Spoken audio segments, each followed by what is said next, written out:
It's 4:30. This is WKYT This Morning. People in Florida right now are dealing with a hurricane for the first time in more than a decade. How Hurricane Hermine is impacting the coastline, and it may impact folks here at home as well. Coming up in your morning forecast. Plus, investigators are trying to figure out what led to a woman's death inside a Boyle County home that's now being investigated as a homicide. And we're taking a closer look at a devastating trend making its way through Kentucky as we ride along with Lexington paramedics to see how they're dealing with the heroin overdose epidemic. That and more on WKYT This Morning.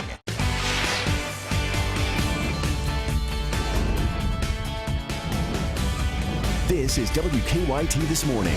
Good morning, and it's so good to have you on WKYT as we head for a holiday weekend, Labor Day. I'm Bill Bryant. And I'm Andrea Walker. It is Friday, and it's going to be a beautiful Friday, but it's almost hard to get excited about our weather here when we're dealing with that severe weather down in Florida. You realize what folks are dealing with there and what potentially could have some after effects in parts of our viewing area. Let's check in with meteorologist Jim Caldwell, who's on top of it. Good morning. And we certainly are tracking Hermine as it continues to churn into Florida and, of course, into Georgia as well, where now we start focusing in on severe weather elements coming together from that, because as it spins into Georgia there, you can start running into tornadic activity, very common once a system like this, a tropical system, makes landfall. It starts running into that friction, and the winds kind of outruns themselves, and that'll cause a little bit of a spin, and any one of those thunderstorms embedded within, you see plenty, could spin up a tornado. Back here at home, the edge of those clouds are trying to get into southeastern Kentucky. You can barely see them there. That could also be a zone that gets in on a shower or two from Hermine as we progress through the next few days. I will talk more about that, and of course the pleasant weather, because it's not all bad. It's really nice around here for most of the weekend. I'll track all of it coming up. Okay, Jim, thank you so much. We'll see you shortly. For the first time in more than a decade, people in Florida are dealing with this landfalling hurricane, and people along parts of Florida's Gulf Coast wrapped up their last-minute preparations. Many of them have evacuated as heavy rains and powerful winds continued overnight. Don Champion has the latest from Florida. The coastal town of Apalachicola is where the eye of Hurricane Hermine is expected to hit, bringing high winds as much as 20 inches of rain and 12 feet of storm surge. And we just buckle down and we pray. Hundreds of residents in this Big Bend area of Florida have also been ordered to evacuate. Those close by who are staying tied up boats, sandbagged homes, and boarded up windows. I got shutters on the front, the south and east sides, and I've been down here just checking all my lines and making sure my boat's secure. In the city of St. Mark's, the water started rising hours before the hurricane neared. Some residents tried to make the most of it. Florida's governor says Hermine is life-threatening and is urging everyone to take extra precautions. Remember, we cannot rescue you during a storm. Watches and warnings are up along the Gulf Coast and the Atlantic coast as far north as New Jersey. Hermine could also spawn middle-of-the-night tornadoes. Don Champion, CBS News, Panama City Beach, Florida. Florida health leaders are also warning the storm could hurt efforts to control mosquito population and the spread of the Zika virus. Mosquitoes breed in standing water, and there will certainly be plenty of that around after Hermine passes through. Investigators are trying to figure out what has led to a woman's death inside a Boyle County home. They say her stepson found her dead in the home on Old Houstonville Road near Junction City, and the coroner tells us this is being investigated as a homicide. WKYT's Monique Blair has the story. Family members and neighbors have spent the past couple of hours gathered in front of this home out here on Old Houstonville Road. This home where the Boyle County coroner says 52-year-old Rhonda Oakley was found dead by her stepson Thursday afternoon. This is a death of a 52-year-old lady who was found on the basement floor when her son got home from school. It does appear to be a homicide, and that's all I can tell you at the moment. Coroner Hamner says Oakley's neighbors saw her outside about an hour before her stepson found her body in the basement. Kentucky State Police are handling the investigation, and right now they say they are not releasing the manner in which Oakley was killed. Police also say that while there are not any suspects at this time and no arrests have been made, the victim's car was missing from the scene, so State Police are asking for the public's help in locating a 2014 white Honda Civic passenger car with Kentucky plates that read 2113BT. One neighbor out here who was very distraught described Rhonda Oakley to me as an incredibly sweet woman. In Boyle County, Monique Blair, WKYT. And the coroner says the autopsy will be performed sometime today in Frankfort. Police have arrested the mother of a badly injured Laurel County baby. The Laurel County Sheriff's Office charged Jessica Nicely with assault and wanton endangerment. Deputies say she claimed the 7-week-old baby was in her father's care when she was injured. They arrested the baby's father, Gary Nicely, on Tuesday and charged him with assault. Deputies say the baby suffered a severe head injury and is still in critical condition at Kentucky Children's Hospital. They say they've since discovered the baby's twin also had injuries. That child is now in the same hospital. The Kentucky Department for Public Health issued a public health advisory for fentanyl-laced heroin. It comes after a surge in drug overdoses in recent weeks. It's a growing problem. A WKYT investigation looked at carfentanil, or elephant heroin, a frightening drug that experts say has arrived right here in central Kentucky. Garrett Reimer rode along with Lexington paramedics to see how they're fighting the drug epidemic. Subject down is a frequent call paramedics say is getting more and more common all the time, often the result of drugs. When we show up, they are either not breathing or breathing, 2 to 4 times a minute, to where, we need to jump in and breathe for them until we give the Narcan. The so-called miracle drug, Narcan, is being used now more than ever for a population now in more need of a miracle than ever. It's not just the number of overdoses. The amount of Narcan paramedics are using also continues to climb. Now, obviously, it depends on the person, their size, their tolerance, things like that. But in general, paramedics say they're having to use more Narcan to help the person. Before we maybe gave a milligram of Narcan to bring somebody out of this situation, whereas now maybe it takes 2 or to the more max dose of 4 to bring them out of the kind of bring them out of the unconscious state that they're in. Fire officials say the number of Narcan doses they used last year was nearly double that of 2 years prior. This year, they're on pace to use nearly 1,800 doses, using an increasing number of doses each month. This call was drug-related, but turned out not to be heroin. Still, paramedics administered Narcan to be on the safe side. The goal, though, is never to have to use it at all. People are going to do whatever they can do to be a part of that addiction and to feed that addiction. So I think the bottom line is just if you seek medical attention, get help wherever you need it. In Lexington, Garrett Weimer, WKYT. Paramedics say most heroin-related overdoses used to be in drug users' homes or at a friend's house. Now, first responders say they're finding more and more in public restrooms at gas stations, restaurants, and stores. Police spent more than a week searching for him, and now a man accused of killing his wife in Bath County is in custody. Police in Gibson County, Indiana say they arrested Christopher White. The county sheriff says Gibson called his office and said he was wanted in Kentucky. Police say they later arrested him in a truck stop parking lot. Investigators say White shot his wife Judy on August 24th. He's now charged with murder. White's family had pleaded for him to turn himself in. I know that prison's not the best thing, but to us it is. At least he's still alive.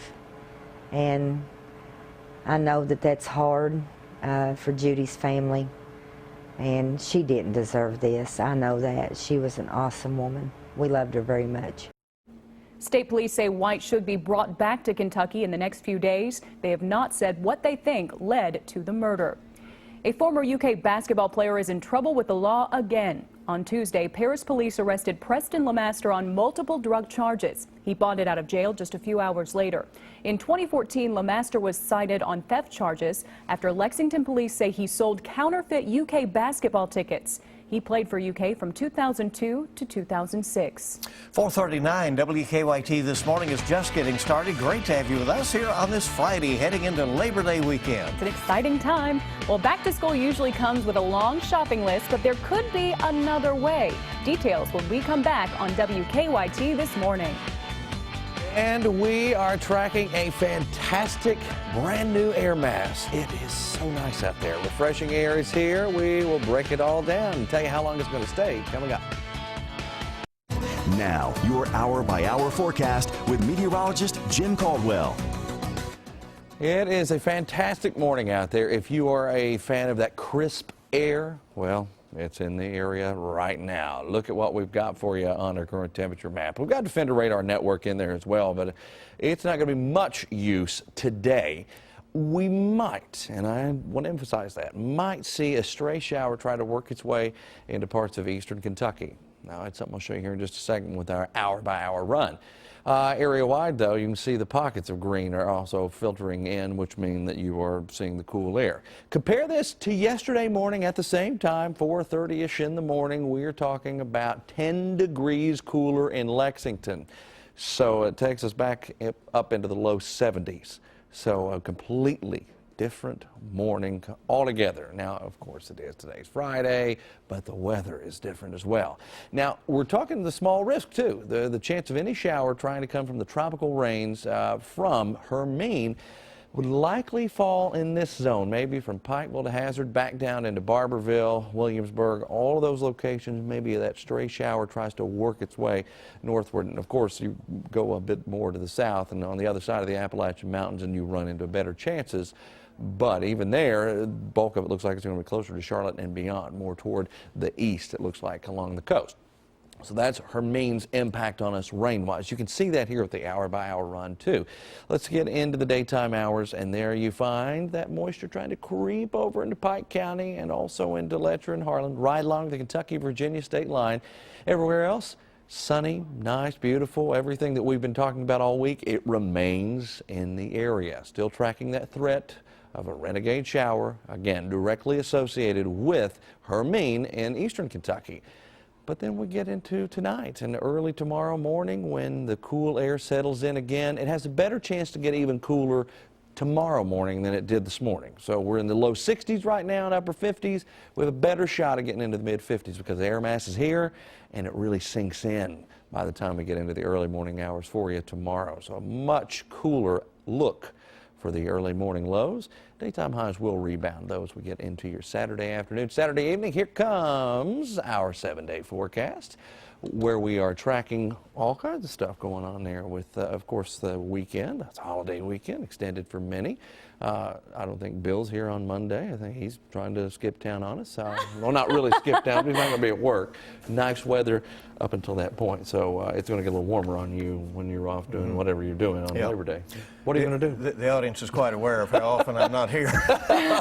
Oh, yeah, because you're gone all the time. Yeah, right. Yeah. So not true. Well, the timing couldn't be better. We got red, white, and boom. We got football season. Right. It's a Labor Just Day talking weekend. about that whole wonderful. fold out in the Herald Leader today about, weekender with things going on. So, in the boom is big this year. Eric Church. Does it say there? Does it say boom is big on the No, that's all Bill Bryant right there. That was pretty sure. It's 4:30 in the morning thinking here. That's good. You're sharp. Thank you, Jim. At 4:46 now. Fighting the crowds at back-to-school sales can be tiring and frustrating, especially when not every item on the list is even available. Isn't that the truth? In today's Mom's Everyday Minute, we take a look at alternatives to that back-to-school tradition.